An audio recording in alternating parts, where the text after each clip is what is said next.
8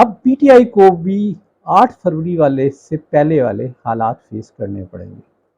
بلکہ کچھ لوگ تو کہہ رہے ہیں کہ 8 فروری سے بھی زیادہ صورتحال، گھمبیر صورتحال کو فیس کرنا پڑے گا۔ تو مطلب ایک پاسبلٹی کی میں نے آپ سے بات کر لی کہ مسلم لیگ نواز کی پاسبلٹی ہے، مسلم لیگ نواز کو جوائن کر لیں۔ دوسرا ہے کہ پی ٹی آئی کے اندر رہیں لیکن پی ٹی آئی کا ایک دھڑا بن جائے، ایک فارورڈ گروپ بن جائے۔ اور تیسری پاسبلٹی ہے کہ وہ آزاد حیثیت میں رہیں یا کسی اور جو تیسری پارٹی کو جوائن کر لیں، کیونکہ اب پیپلز پارٹی بھی تو دیکھیں موجود ہے۔ اچھا، یہ ایک بدقسمتی رہی ہے کہ پچھلے جب الیکشن ہوا تب بھی یہ سین تھا، لیکن اس وقت یہ لوگ ٹوٹے نہیں تھے۔ الیکشن سے پہلے انہیں بڑے مصائب فیس کرنے پڑے تھے، لیکن الیکشن کے بعد صرف ایک صاحب تھے جنہوں نے مسلم لیگ نواز میں 3 دن کے اندر اپنی مطلب شرکت کر لی تھی اور وہ پی ٹی آئی سے انحراف کر گئے تھے۔ تو وہاں پی ٹی آئی اس پہ کیونکہ ڈیفیکشن کلاس والی بات پہ نہیں جا سکتی تھی۔ اچھا، لیکن ابھی بڑے مزے کی بات یہ ہے کہ جسٹس یحییٰ افریدی جو کہ اسی 13 رکنی بینچ میں شامل تھے اور انہوں نے اپنا ایک علیحدہ فیصلہ لکھا،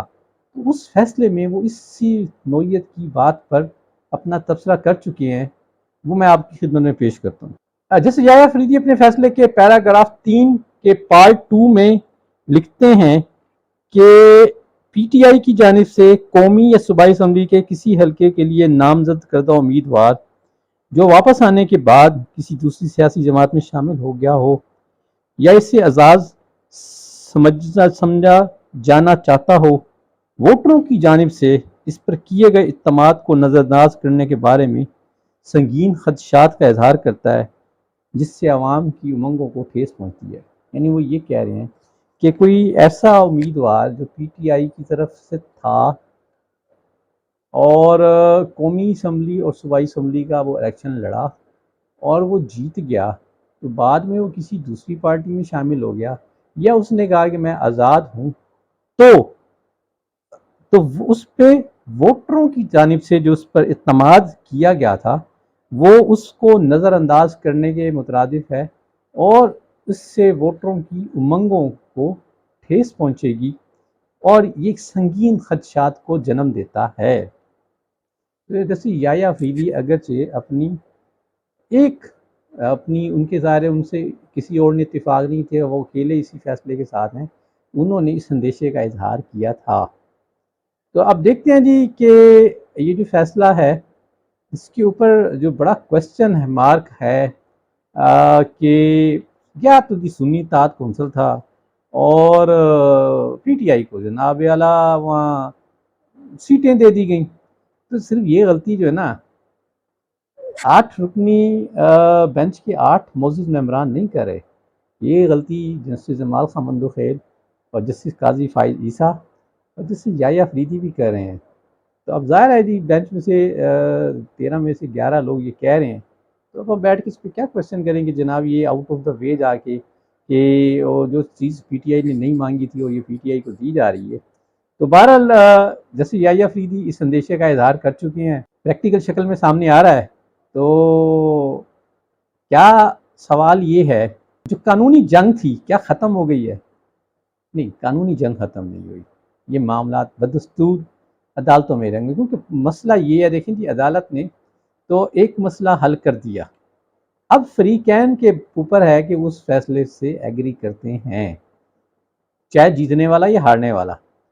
دیکھیں وہ کہتے ہیں جی گورنمنٹ ریویو میں جائے گی، جا سکتی ہے، الیکشن کمیشن بھی کہہ سکتا ہے کہ جی مجھے اس پہ ریویو چاہیے، یہ میری آئینی جوریڈکشن میں کورٹ مداخلت کر رہی ہے، میں مطلب آزاد ہوں فیصلے کرنے میں، مجھے کورٹ کس طرح پابند کر سکتی ہے، کیونکہ 8 رکنی بینچ نے الیکشن کمیشن کو پابند کیا ہے حدود اور قیود کے ساتھ۔ تو بات یہ ہے کہ یہ سارے آپشن ہو سکتے ہیں، لیکن پی ٹی آئی کو بھی اس فیصلے کے اندر بہت سارے رستے دکھائے گئے ہیں۔ ابھی آج کے دن میں اسی موضوع پہ رہتا ہوں کیونکہ اور بہت ساری چیزیں ہیں اس فیصلے میں، سوائے 8 رکنی بینچ کی باتیں نہیں ہیں، اور بھی بہت سارے لیگل اسپیکٹ ہیں جو اس فیصلے میں ہائی لائٹ ہوئے ہیں، جس سے پی ٹی آئی جو ہے وہ اس کے لیے یقینی طور پر رستے ہیں، جہاں مطلب حکومت کے لیے ریویو کا رستہ ہے، تو وہاں بھی ان لوگوں کے لیے یہ رستے موجود ہیں۔ تو مجھے یاد ہے جی، ہم ایک سول لیٹیگیشن میں تھے، تو ہمارے ایک تصفیہ ہو گیا یا ہمیں ایک ڈیسیجن ہو گیا، تو میں مطمئن تھا کہ جی چلے معاملہ ختم ہو گیا، تو مجھے وکیل صاحب نے فائل پکڑاتے ہوئے کہا او اینو سنبھال کے رکھ،